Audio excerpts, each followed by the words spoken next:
Hi, I'm Melissa. And I'm Tony, and you're watching The Ride. In this series, we're going to be driving around with city council members talking about significant projects that have happened in the past year. Yep. And you may even learn an outside-the-box factoid or two about some of our local leaders. Let's ride. Let's ride.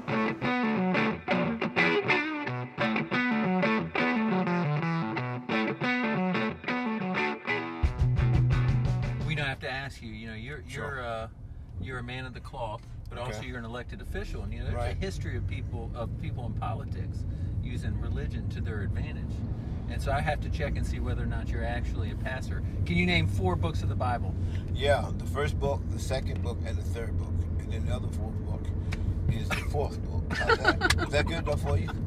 Where did you say you grew up, sir? I grew up in Rockville, Maryland. Rockville, Maryland. Right outside of Washington, D.C. Okay.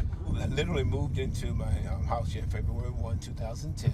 Okay. I was assigned the Warner Temple AME Zion Church as a pastor. Okay. Which is located where, Councilman? It's located right up the street, 6th and Nixon. 6th and Nixon. It's on the north side of town. That's a pretty historic church, isn't it? It's a pretty historic church.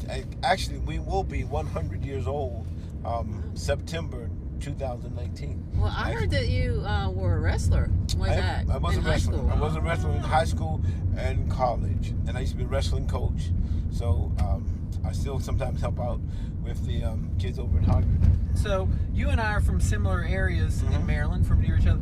I wrestled in high school. Sure. I feel like we're practically related. I mean, there's a lot a lot of resemblance there, and I feel like the hair, we're practically related. Whole 9 yards. Yes, I wasn't saying hair, but okay. Okay.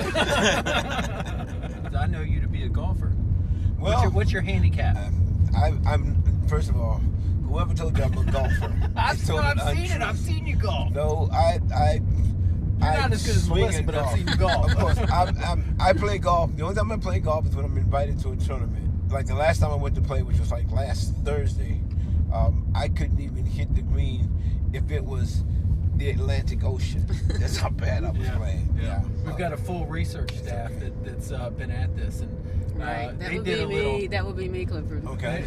Well, you may not want to take credit for this one, but they did a little internet searching on the Google machine, and they found a Mr. Clifford Barnett that was the West Virginia State Country Line Dancing Champion in 1986. In 86? What do you have to say about I think that was 85. That was 85. So you were the West Virginia State Country Line Dancing Champion? Not at all. How do you expect us to believe this? Well, because I'm a man of the cloth. You just said that, right? Okay, I'm going to try to tell the truth. Well, it's kind of difficult to come back on that. You can't just say that you're a man of cloth and I can't rebut anything. He got you, man. We're going to be heading over to the Haynes Lacewell Police Fire Training Center to talk about public safety and the progress the city has made over the last couple of years. So, Councilman Barnett, we're here at the Haynes Lacewell Police and Fire Training Facility. Yes. Tell us a little bit about it. Well, first of all, it's a building that's being constructed at $9.1 million. One of the things about public safety is that we do want our police officers and our fire department to be well trained. So this facility will have training for K-9s and training for police officers. And one of the main things, of course, is that there's going to be an indoor firing range. Yes. Which means the officers can come out. They'll have a lot more flexibility of when they have to get their time in, which is required, obviously. Sure. And then I believe there's also going to be a substation here. So there will be a greater neighborhood presence. And what we want our citizens to understand about this facility is that the closer we get to the people, the better we're able to serve them. Absolutely. We're also, as I understand it, building a fire station over there off of Shipyard Boulevard. Yes, it's strategically located, so it's going to connect 2 older stations to make one. They're also going to move the hazmat team from over at the Pine Valley station to this station. You can get to more people sooner. The next thing we want to talk about, really the last thing, and the thing I know you know a lot about and have a lot of passion about, is our efforts to prevent crime. Some of the great programs, like for example the PAL program, where they actually do athletic programs with students.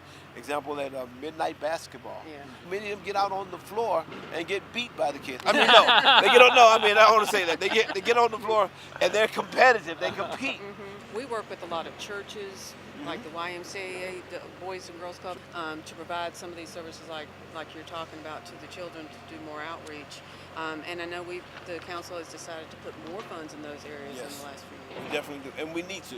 The last few years, council has invested additional monies to put units specifically in target areas, like we have a gang unit, we have a downtown unit, I know we have another one for the housing areas. And because of the lowered crime rate, it seems like that seems to be working. Yeah, and I think it works when we as citizens continue to tell. You know, if you see wrong, wrong is wrong. Whether it's your mom, your grandmother, your cousin, you've got to say that. Well, thank you so much. You're welcome. My We appreciate it. pleasure.